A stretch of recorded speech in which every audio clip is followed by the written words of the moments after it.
Good evening, ladies and gentlemen, and welcome to the Stephanie Stevens Show. This is Friday, June 12th. Thank you guys so much for joining me here on my show. Today, we are talking about the trans community and things that concern the trans community when they need help.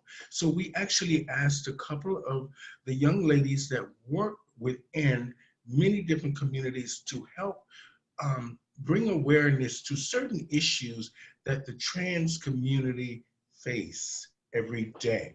So today on my show, I like to say, please welcome Miss Kitanya Richards to my show. She is a worker at Black Cap. And hi, lady, how are you? Hi, Stephanie. I am okay. What about yourself? I'm doing very well. That's It, good. it's hot as hell in Toronto today. Yeah, it is. And it's getting bleaky. I don't understand the weather. One minute it is so hot, then the next minute Mhm. it is cold. It's I really know. like polar. So now that you've been locked down in quarantine, what have you been doing? Well, I'm actually one of the lucky ones that actually work from home still because I work for the Black Cap organization, which is funded by the city and different government organizations. Role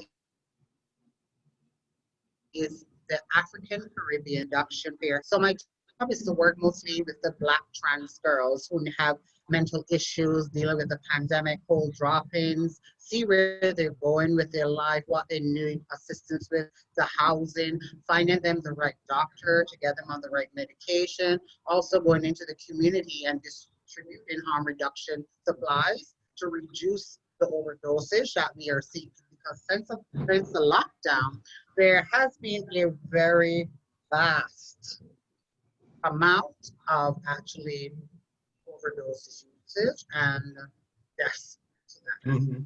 Well, I was watching the news yesterday and I saw that last month alone in Toronto, we had 127 overdoses in downtown Toronto. yes. Now, as we know, a lot of that is just a lot of people at risk, meaning from different um, portions of society.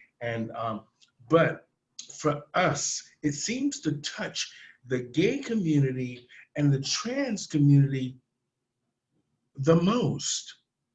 And why do you think this is? I think because we are still at the bottom of the food chain. I believe people don't get to know us, and I find that they're actually a lot of us that are trans or transitioning, whether you're trans man or trans female, you are subject to loneliness and rejection from family and rejection from everyone around you because they don't quote unquote appreciate your lifestyle. Well, we have a very few families that do accommodate that lifestyle, but the majority don't. They put them out, they had to go to shelters, they beat them up. So having an ally or forming an alliance with these people, they are very intelligent after speaking to them, and they have a lot of goals. They're willing to work, they're willing to do this, but it's not, they don't have that stepping stone. So that is where I come in to help them educate to find out exactly what do you need right now? What position are you in? Where are you looking to go? And if they're drug users, example, I would make sure that I give them enough supplies for them to last, make sure they're staying, they're not reusing the needles, the bowls, the kits, the pipes, to make sure that they're not overdosing on anything. But it Okay, all boils down back to the family and them not having a family. So it's a really lonely road to. okay. Now, what does Black Cap actually mean? What's the organization's It, message? it actually is Black CAP stands for Black Coalition Against AIDS Prevention. So within the entity, the organization itself, they're different departments, and people are Mhm. dealing with different aspects. So there's mental health. There's a director of mental health promotions, which is my boss, Chris. Then you get someone that's dealing with the youth. Then you have someone that's dealing with the women. Then you have someone that's dealing with the trans man. And then you have me, of course, that deals with the trans women. And we have resettlement services. We offer support, to our Black community, because actually our Black community is overlooked when it comes to that. Okay, now that you've said that, how do you reach out to people that are suffering, like you said, from mental illness, drug addiction, or just the mere fact of being marginalized within communities upon other communities? Because we're not just within the gay community, we live in other communities as well. How do you reach out to these young trans women and marginalized women to offer them the programs at Black Cap? Where do you find them? Actually, what happened when I first took over, in order to find these girls to come to join Black Cap and come into the program, I spent a lot of time out in the community where they would frequent, maybe the bars, maybe the streets. I also actually advertised a lot. I went into women's shelter, and I actually, in collaboration with Costi Shelter in Spadina, I have done workshops with them on how to deal with trans people, because they're offering a shelter and they didn't know how to deal with trans people. So I actually did a workshop with them. I Mhm. actually did two workshops, one on how to deal with trans people, and the second was in harm reduction. So, right, and also you also take the network, sorry, and the partnership. So if they have someone that is going through maybe anxiety, depression, mental health, they would always refer to us. So they would refer them to us, and we would take the necessary steps to help them and give them the support that we know we can give them.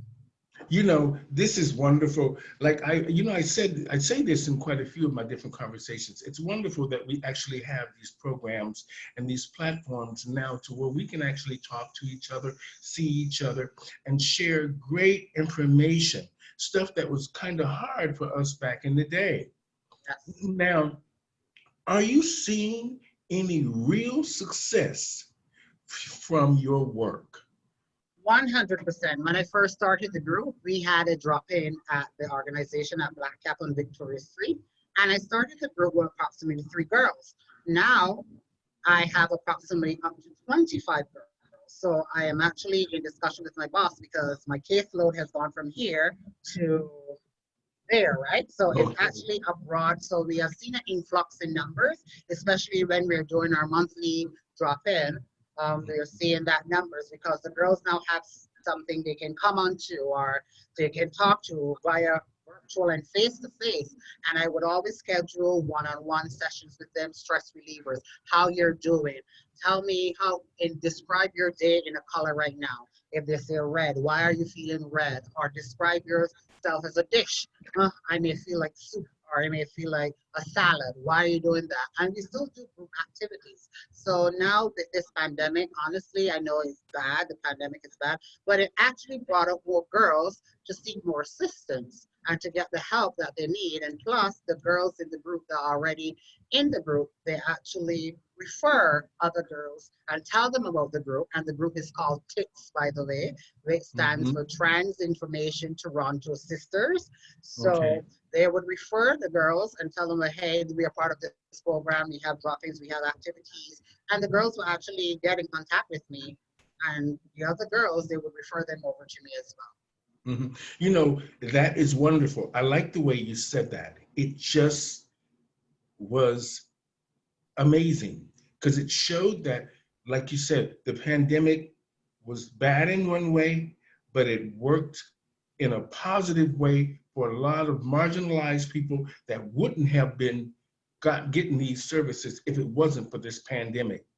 Great, great, great, great work you do. I mean, I'm just listening to you just for just a few minutes. It's great, great work that Black Cap does. Thank And you. you know, I've been in this community 31 years. I was with them in the trenches when we didn't have nothing and no services. I And know. there was just, everybody was just dying, and it was just, we didn't have anything to look forward to. But it's great now that we have these positive programs and these positive organizations that are reaching out to people on a constant basis. And you know, living in Toronto, we're blessed to have healthcare, And we're blessed to have a lot of these amazing programs for us. Now, your life in Canada, how I understand how you identify, but just can you tell our audience so this way they hearing it from you? I identified as a female because I went through the transitioning process. So Mhm. everything is female. There's Oh, nothing, I should say, male about me. okay. I transitioned right into female. So being from Barbados, I Okay. used to live in Barbados there.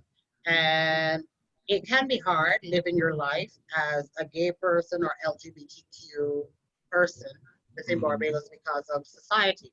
Some people are accepting and some people are not. So actually to go to work like this, I would never get a job in Mhm. Barbados because I look like this. And such Barbados is such a small country, a very, very small country. Everyone knows something or always know about someone. So I just had enough of it because there's no way that I'm going to be in a country where I can contribute to your workforce and you're hiring me because you're not hiring me or refusing me because of my appearance.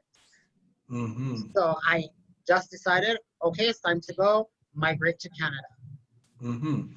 Now, your road, let's just say you have found success in Canada. I hear you're married now. Oh, look at that. Oh my God. So how did you and your husband, before you decided that you were both in love, did you ever have the discussion about that you were male before? Of course, I actually, when I met him, I told him because he would hit me up because we would chat online. Well, I first met him online on Tag. So Hmm. I was there and I met him, and it took me 3 days. And I'm sure when he sees this, he's going to tell everyone it's true. It took him 3 days, took me, sorry, 3 days for me to respond to him. And I told him, he said, "Can I have your number?" I said, "Well, there's something that you need to know about me. I'm not your type." But then he put up this defensive wall and said, "How do you know I'm not your type?" I said, "Well, I'm a transsexual." So after 5 minutes, I said, he came back. I said, "Did you Google the word?" And we both laughed about it. He said, "You're sexy." So then we exchanged numbers and we began to create a bond. And I showed him pictures of me before as a male, pictures as me now. And it's quite obvious, well, he's my husband, so Okay. I showed him So, everything. I don't hide, and I believe that when a trans woman meets someone, they should always tell them 100%. Tell them your story. Let that individual man make the decision to go with you or not to go with you. okay. Because if you don't tell him and he goes with you, because you know some of us girls are pre-op and post-op. That Mhm. means some of us has the female genitalia, and some of us still have our male genitalia. So Okay. if you're one of those, and the guy said, "Well, okay, they're looking to see this," they're not going to see between your legs because your clothes are on. So I telling, not telling him, and then getting in the bed with him and doing that, that can lead to something very destructive. Mhm. Now, now that you've said that, uh, I want to just point out one thing. When you think about government ID in Canada, I know in the US they're making a move towards changing the gender on identification. Now, have we reached that point in Canada yet? Yes, we have. All of my IDs are female. I don't have nothing male about me. What happens is that you go to see an endocrinologist or your doctor, and your doctor will Mhm. always write a letter for you. And your doctor Mhm. will say, well, the gender does not match the identity. And then you take it into Service Canada, you have your name change, but you must spend 1 year in Ontario before you actually change your name and change your gender at the same time. Mhm. Now, now that you've said that, now how important is your work at Black Cap? How important, just so people can understand that Black Cap means business when they are reaching out to help you. they never had a role like this as Black Cap, as you identified before. And I came into the role. Actually, no one knew where the role was going to or the vast extent because this is the first time. So Mm-hmm. me being running a call center for years, so one of my trans friends said, Kitanya, you need to get out of the call center and try something new. And I was like, okay. And they said Black Cap is hiring. However, it is very important for my role because we have so many Black girls out there that are suffering from anxiety, suffering from the lack of support, suffering from the lack from mental stability. And it's very important as humans, not only for LGBTQ, that we have that support, especially going through that, Mm-hmm. right? So the work is going into the field, getting hands-on with the community, working with partnership networks, working with Shareboard, working with different um, partners to ensure not only that we are coming together to seek the best interest, but we provide what we say we're going to do. Okay. So it's something that is extremely important. And these girls never had this before. And they're very, very grateful for it because they have someone that they can look up to, look upon, go to with their problems. Because I also help them with their mental issues. I talk to them one on one. I listen to them. Sometimes I tell them, don't, if you have a problem, don't even care what time it is. You can call me on my work phone. That is not a problem. We're going to talk about it because the last thing that I want these girls to do is to think there's no one out there that doesn't care about them or their interests. Now, now that you said that as well, how do we change? You know, our community sometimes can be its own worst enemy. And you know, sometimes even though the trans have they're active in the trans march and um, trying to bring trans awareness to respect, trying to just show people that they matter as well in the world. But yet, sometimes when it comes to the performers who might not totally identify as trans or they're drag queens or female impersonators or however they feel that they identify as, sometimes our own community chastise us because I've heard this word so many times and it's brought the fight on every time tranny. Why? What? How I can we dis change that? I despise that tranny because you see that's a culture.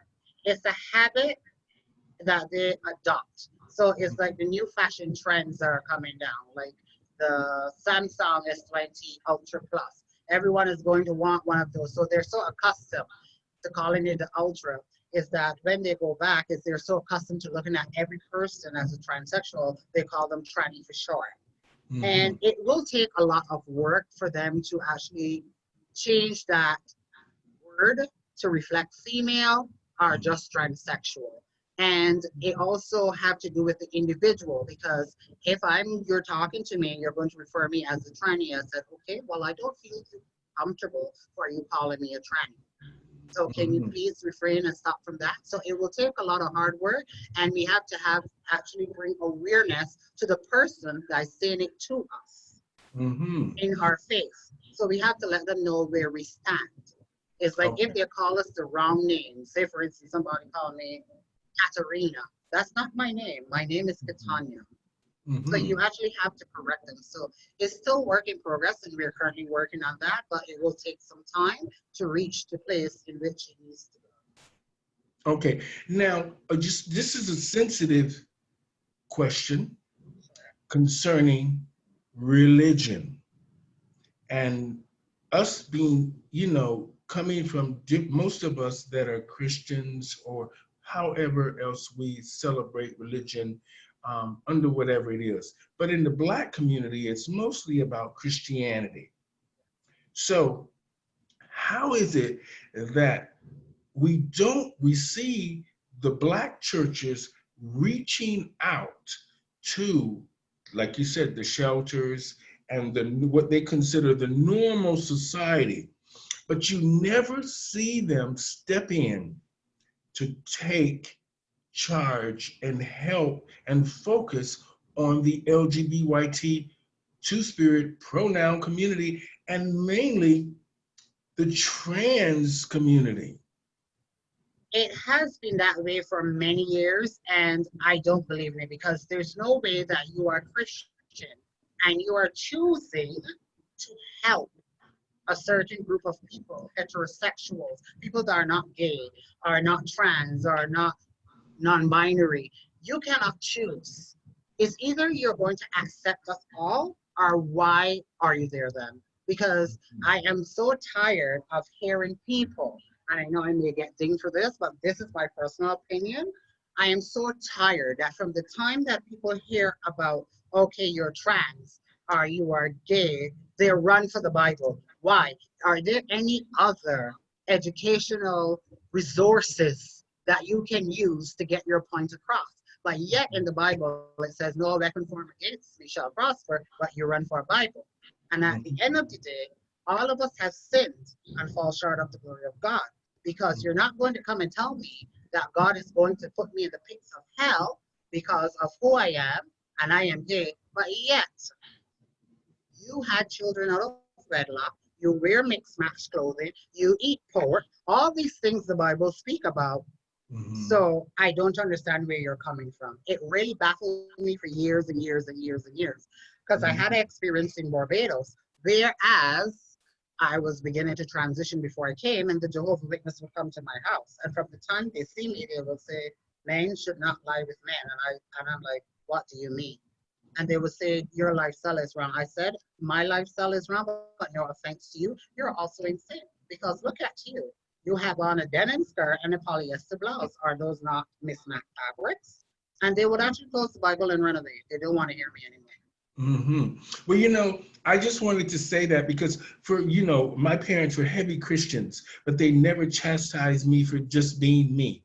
And me and my sister, we talk a lot about our folks because we miss them, but yet they were very good to us without ever throwing the Bible in our face.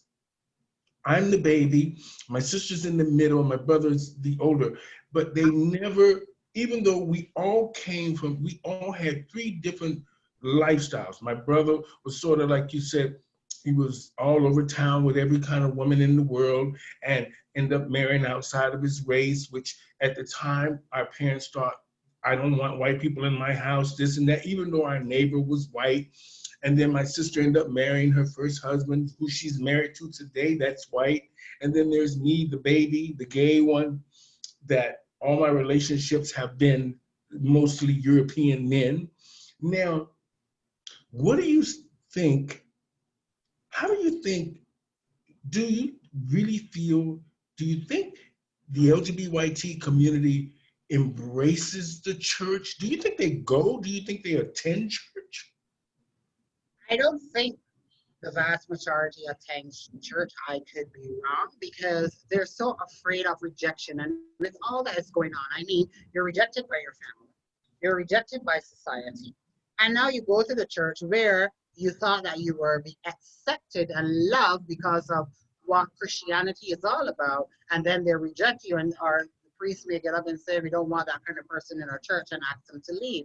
So that alone is very heartbreaking because you're turning away, and then you're preaching words and saying Jesus said, "Suffer the little children to come unto me," while you're still turning away God's creation. I have learned so much. I miss my parents so much, but they always taught me to just love. And this is why, no matter, we can always say this happened to us and that happened to us, but you always have to just get up and keep getting up. And I learned that you have to love everyone. You don't have to get along with them. You can just stay clear of them, but you have to love them for just being human beings and just being what we are here for, is to love each other, take care of each other. And that's what life is about. But for somewhere along the line, we have chosen so many different, I'm this, I'm that, I'm over here, I'm over there, I don't like you, you're this, you're that. And it's putting so many barriers in the way of where we are to go. Now, a perfect example is I watched something that was trending a lot on Facebook and YouTube and all these places when the pandemic hit and the little children weren't going to school. Now, before we've always talked about how you teach children to hate and discriminate, but nobody ever paid it any attention. But if you ever sit in a classroom and watch how kids really interact with each other normally, you don't see what we practice today when they're first growing up. 100%. Because actually the generations were changing. Mm-hmm. And what I mean, we were raised by parents who would whoop us, who would beat Mm-hmm. us up. When we do something wrong, we would get lashes, we would get spanking. It's a whole different generation now where you can't spank a child. You have to take away, sorry, my baby just came out, take Okay. away their devices. You have to take away their phones and all of that to for them to understand the importance of good behavior. But is that working? That's the Mm-hmm. question. Is that working for that person? It may work for me, yes, but it won't work for you because I'm saying, okay, well, I'll just be without my phone for a week and then she'll give me it back. And then I may go and do the same behavior again. And she'll just take away, my parents will just take away my laptop, my phone, my TV. But we have to find different ways because if we can't spank the child, we have to find Mm-hmm. ways and very more effective and efficient ways to ensure that whatever punishment that you're delivering to that child, they understand that it cannot be done again. So it's like finding, like if you have a cold or you have a sinus, it's actually finding the right medication so Mm-hmm. you can combat that and you can heal properly. So we need to, as parents, because the generation is actually Okay. change, we need to find other different ways to ensure that our children have been disciplined in manners Mm-hmm. in Now, the home and outside. okay, and now I want to just go back to. I have a few more questions for you because Sure. you've been really helpful and enlightening, and I'm Thank you. amazed, and I'm just blessed that people like you that represent us are in our community to help us. So I'm grateful. Now let's talk about the LGBT two-spirited community in downtown Toronto. As you know, in the last few years our city has come under a lot of scrutiny because of Pride Toronto and Black Lives Matter. What do you think has happened?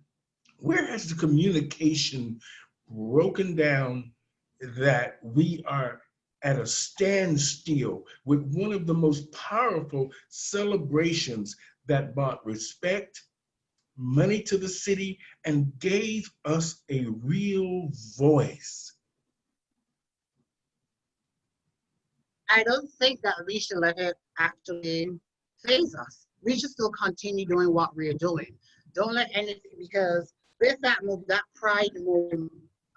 movement and the pride that we have for a whole month of June for the entirety of having pride, I mean, it's something where people can connect.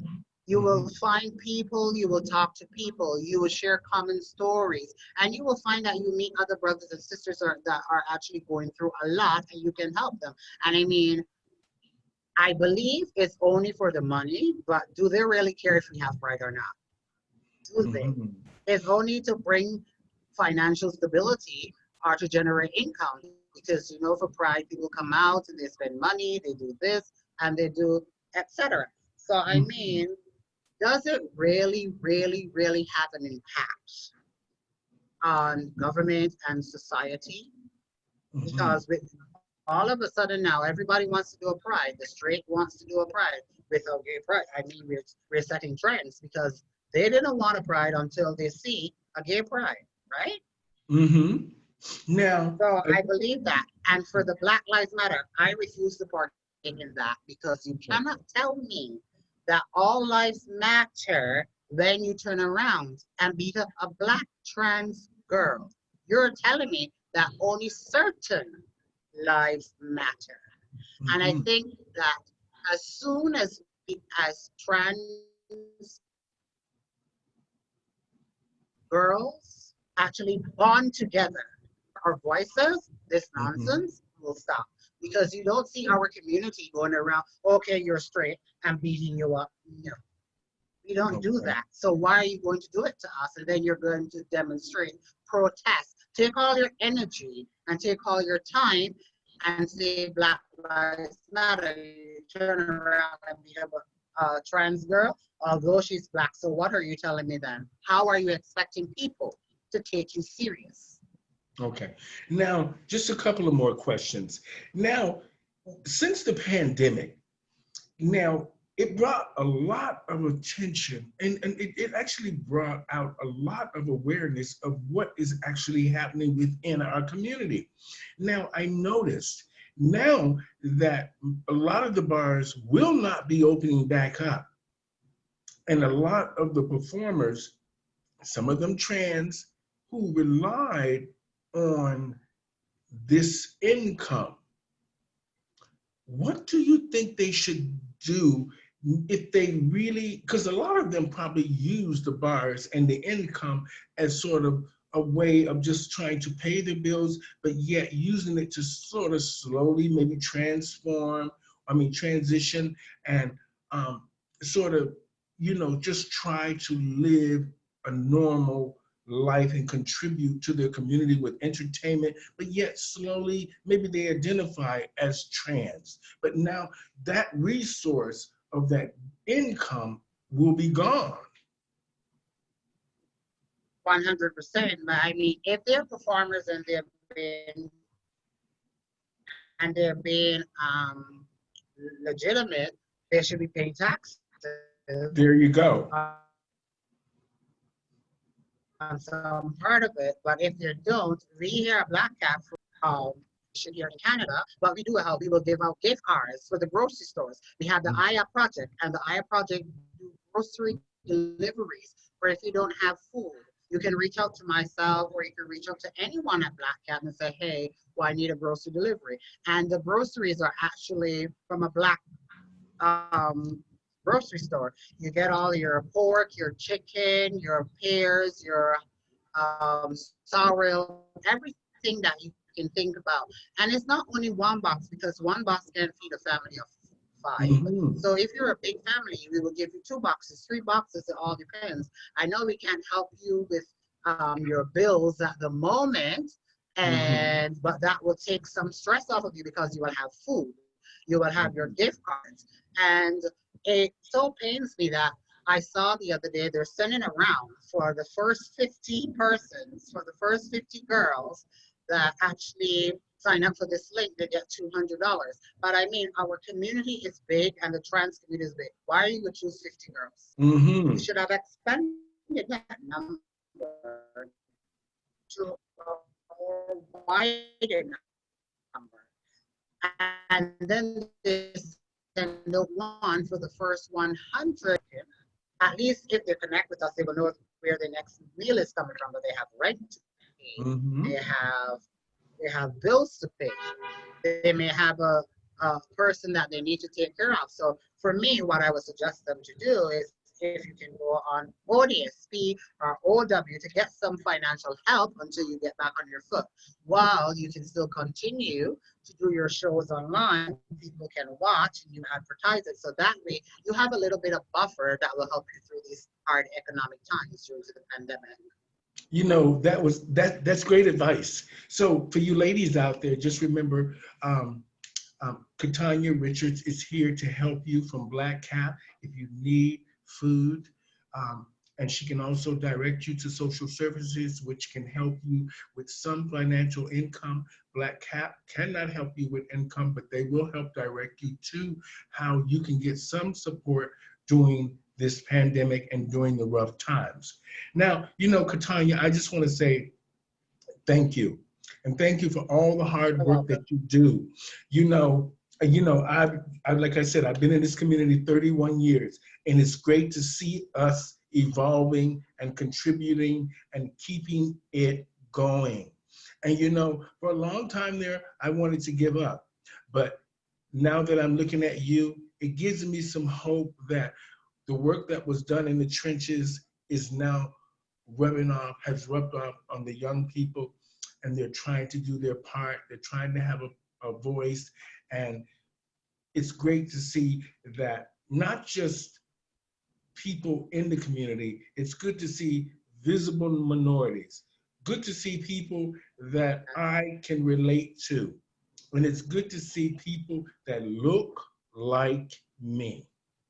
So I just want to say thank you so much for the conversation Yep, today. If the girls 100%, and want to get that's a why I'm here hold, to do. okay, if the girls want to get a hold of you, just tell us how we get a hold of you. You have a website, email address, phone number.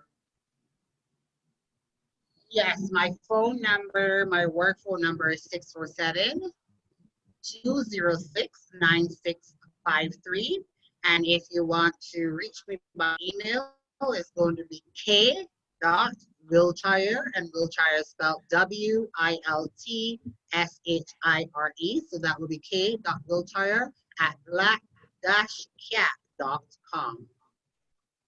Thank you so much for a great conversation today, and thank you for the great work that you do. We appreciate it. So, ladies and gentlemen, on the show today, I had Miss Kitanya Richardson from Black Cap. She cleared up a lot for us about helping the trans community with harm reduction and whatever else services that they need, if they need, and during this pandemic time, for food and just information to get them the resources that can help them.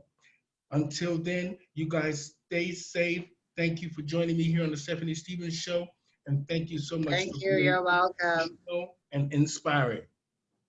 I take my hat and Thank my you. wig You're off too. welcome.